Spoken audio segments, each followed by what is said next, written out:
So, in our country there are 192 archaeological sites. You can visit all of them, but there are also not explored yet 50,000 places. Oh, wow. No? So these 192 places are not researched totally. No? So few percentages are explored. So this is our archaeological site, and this shows us only around 2 or 3% from the ancient city. Oh, only wow. that. Fortunately, this is like the most important ceremonial center. No? It is the core of the city, no? And we can understand like the religious and political functions, no, of these monuments. But we didn't know anything about these constructions till the archaeological research, no, that started in 1931. No? We have references, written references, not about these constructions directly, but about the mountain. So, although looks like a very natural mountain, no, it is not natural. If we remove only the grass vegetation, we will see mud bricks. Oh, wow. Mud bricks. So it's totally a mud bricks construction. And talking about that, we have references in the Pre-Hispanic time. So through those references, it was like promoted, no, the research in the 30s. So in the Pre-Hispanic time, this mountain was named as Tlachihualtepetl. And Tlachihualtepetl means handmade mountain. Oh, wow. Then, when the Spanish came, they saw another city, another settlement. They saw a mountain.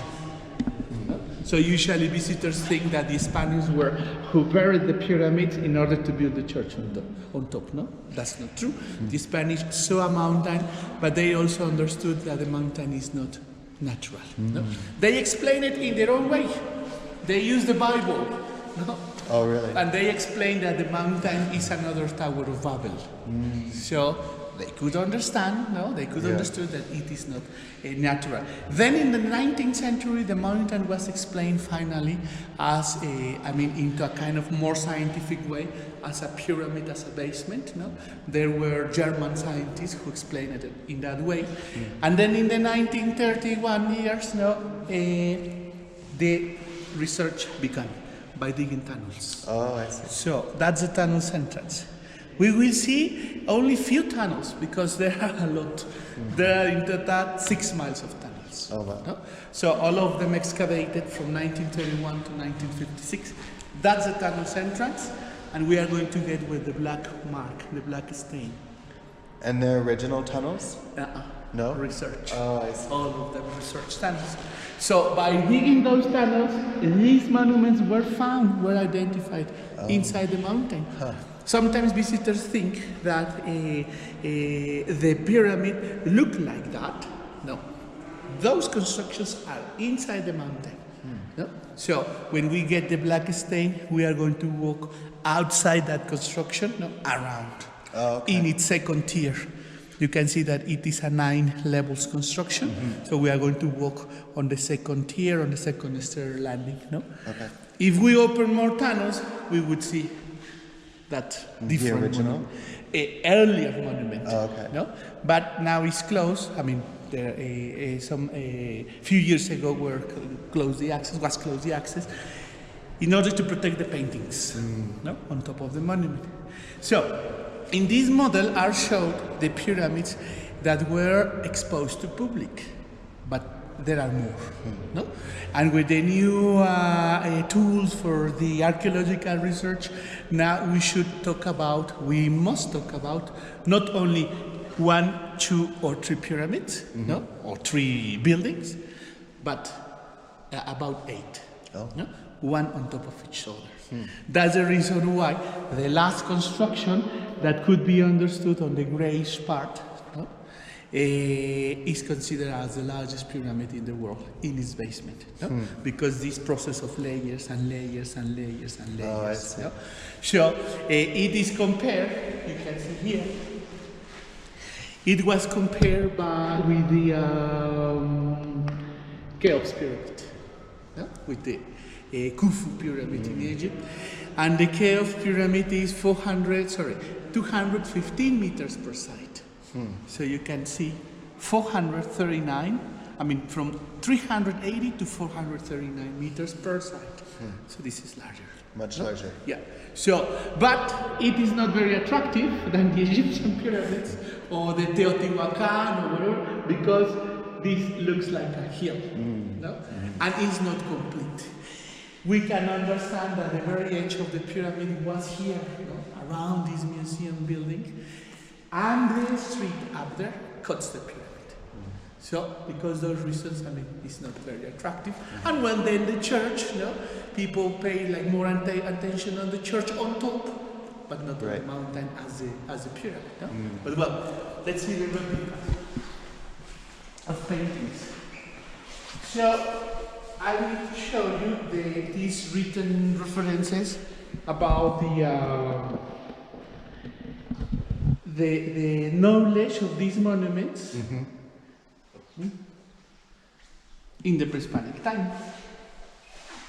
It is a codex called the Tolteca Chichimeca History. No? It was written in the 16th century. It was translated by these specialists. No? And in this document, it is showed this page. Let's see. Showing the mountain as a rain place ritual. Let's see. Okay, it's this one. Oh. No? So we can explain it in that way because the frog on top. No? So we understand that the people that built this mountain, this monument, were very early. We are talking about 50 years after Christ, till 800 years after. No? But these people left this place. And then new people came, new people settled, and these new people still use the mountain as a rain ritual place. For that reason, the frog. So we can understand how important were the mountains, or how important are the mountains, no? Even in our days. No? So, we are going to see those copies of documents. Those are the replicas of codexes again. And then these are the references from the 19th century explaining the mountain as a real pyramid. This was made by Alexander von Humboldt in 1803. No? His work was published in France, in Paris, in 1811. No? So you can see how it's explained, no? The mountain. And this is another German interpretation of this great pyramid. Oh, wow. 1865. No? So these are the references. Another reference for starting the archaeological research have been all the artifacts that you can find in the area. No, a lot of pottery that mostly are that kind of pottery. Oh, wow. No, very colorful pottery. No, so the replicas of paintings. We can understand that in our place, we don't have in this archaeological site a lot of art rock, no, or arts on rock. So, but we have a lot of painting, no. So this is the original of this is 43 meters, no, like 132 feet, no, long, and skulls painted in yellow and red, no, or orange. There are certain designs of these skulls that are not explained completely. No, so these are the original. Oh, wow. You can see that this must be protected. No? It's closed the access. So the designs here are not explained. I mean, it's very difficult to explain those. Those have been explained as like insects, no, thoraxes. For example, butterflies, no, or scorpions, no, even crickets, no, or grasshoppers. But well, we don't know at all. And the skulls have been explained in a very special way, representing the people's ancestors, no. So all the people that settled in the area, like could get identity with this place because the skulls no, are representing all the people's ancestors, Okay. not only the local, no? Yeah. Everybody's. And then this is another very special painting because first is the longest painting in our country, so 60 meters long, no? And then 113 painted people getting drunk, no? So you can see that they are sitting in a very like relaxed way, not like very formal. Right. They are wearing masks. They are drinking something. No? You can see the glasses. You can see some glasses. No? These are original? artifacts, Oh, wow. clay artifacts, no? Pottery, that are painted. No? For example, that vessel and the glass there are very similar than this. No? Right, yeah. This. And we can understand that they are drinking a lot, no? Because the sizes of the pottery artifacts, no? It's not the same proportion, no? With the human figurine. Some of these guys shows some kind of beer's bellies, Oh, yes. no? Yeah. Some of these guys are holding one or two glasses. Right. No? So, and because that man painted there, no? Holding that tool, perhaps they are drinking pulque. Oh, right. No? So, that artifact could be this one, a gold. Is a tool for soaking up the juice from the agave, no? In order to avoid any wound, no, by the plant. So it could be the design of this is like different, no? I mean, could be. The artifact is a kind of pumpkin, no, from a bush. So when it's small, no, when it's growing, you can tie it, you can wrap it, no, and you can deform it, no. So it is possible, but there is another man, for example, this one, no, that shows, I mean, the same kind of shape of this tool, no? So they are drinking pulque.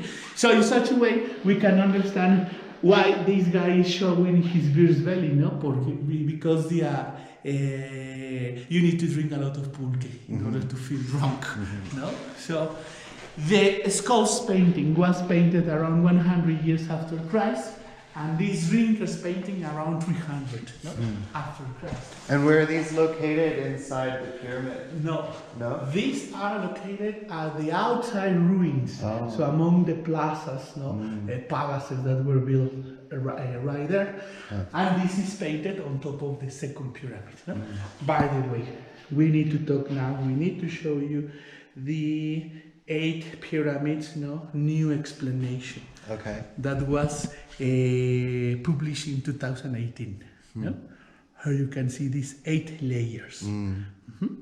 From the first to the 5th pyramid, we have like enough information. From the 6, 8, and 7 and 8, we don't have yet complete or more complete information. So the research is going on. No? Is 7 and 8, those are the ones that were taken down for the church? Well, by the erosion. Oh, erosion, Yeah. okay. So you can see that this line is a current mountain silhouette. So you can see how eroded, how lost, are some of these monuments. You can see that the church is on top of this line, not here. No? So because erosion. So because these constructions are mostly mud bricks, the erosion is very fast, very, very fast.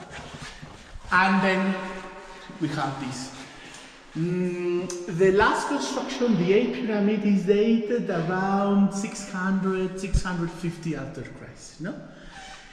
And then afterwards, anything was built, not anymore. So suddenly, like the construction program, was stopped, suddenly. And then at 830, exactly 830, the last biggest eruption of the Popocatépetl volcano. So the people left this place. No? And then the area became Aztecs, Nahuatl language area.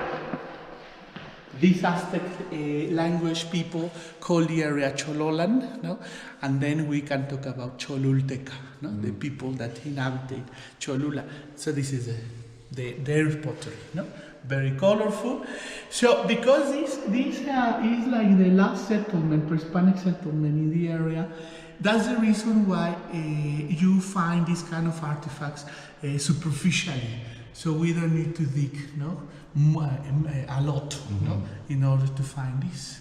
So it's like very complex to protect everything, because you find it, no, immediately, and well, people take it.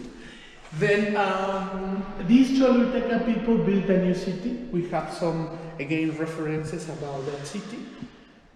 And that city was seen by the Spaniards. Look, this is the city, or the core of the Cholulteca city that was seen by the Spanish. So you can see that around those main temples, especially these, no, there were other constructions, no, accompanying the ceremonial center. So the rulers' houses, no, and the most important political, religious, no, economical building. But in any way, there are the most important Cholulteca monuments, but also the mountain with the frog on top, no? Because this rain rituals place. So among these constructions, must be also this one. And in this area, no, the Spaniards, no, slaughtered 3,000 people. We know that quantity because the Spanish Capitan Hernán Cortés wrote that. No? So he wrote that an old woman from Cholula warned the Malinche Spanish translator about an ambush prepared by certain Cholulteca people. No? So Malinche warned to him, no? And then the Spanish with their native allies killed 3,000 people. No? Then we know that a group of Cholulteca people were taken prisoners, were taken to Mexico City, and were killed in that way. So it's a message, no? By dogs. So these guys surely were killed in the same way. He is Hernán Cortés, again Malinche, the translator, and this execution was in Coyoacán, Mexico City. No? So we have this question about who was that old woman that warned her, no? About the ambush. So we have a clue. This woman could be, no? Because her name is written here, no? You can see it. And at the end of her name is written this, front of us. No? So why is written? So, but if we explain the complete name, we could understand that she could be that woman, that old woman, because Doña is the social status, no recognition by the Spanish. Maria, the baptism. No? Y la Mateutli, she keeps her lineage. Right. No? Lady, I mean señora, that is not because her gender, no? Kind of governor. Respect, yeah. No? And then friend of us. So the Spaniards killed, no, a group of very important nobles, no, people, and then she became a kind of new queen, a new governor from the area. And then we have a lot of histories like hers, no? And then we can understand that the conquering was not only carried out by the Spanish, but by the Indians, no? So that's very, very special. In this document, we can see also this Tower of Babel explanation about our mountain. Oh, no? I see. So right here is, no, this translation about Babel, no? With the bricks, no? And you can see, like, in different periods, the same mountain. This is like the Pre-Hispanic, no? Then this is like the colonial time, the same mountain. This is very interesting. Right here is green, because the green color gives meaning, no, importance to anything, no? So it's not a common mountain. But at the colonial time, that importance is lost. No? For that reason, it's not painted, but it is a church on top, a small chapel, no? And this one is not the one on top. This one was destroyed by an earthquake in 1864. This is the same one that was seen by Alexander von Humboldt in 1803. So this one. Much smaller. You can see that it's similar. And you can see that, look, both constructions are not painted in any color, but this is painted. No? So we understand that at the colonial time, the oldest church from Cholula, the convent, the Franciscan convent of San Gabriel, was the most important temple. No? It's the oldest, working since 1552. And this is still working. So let's go to the tunnels. No?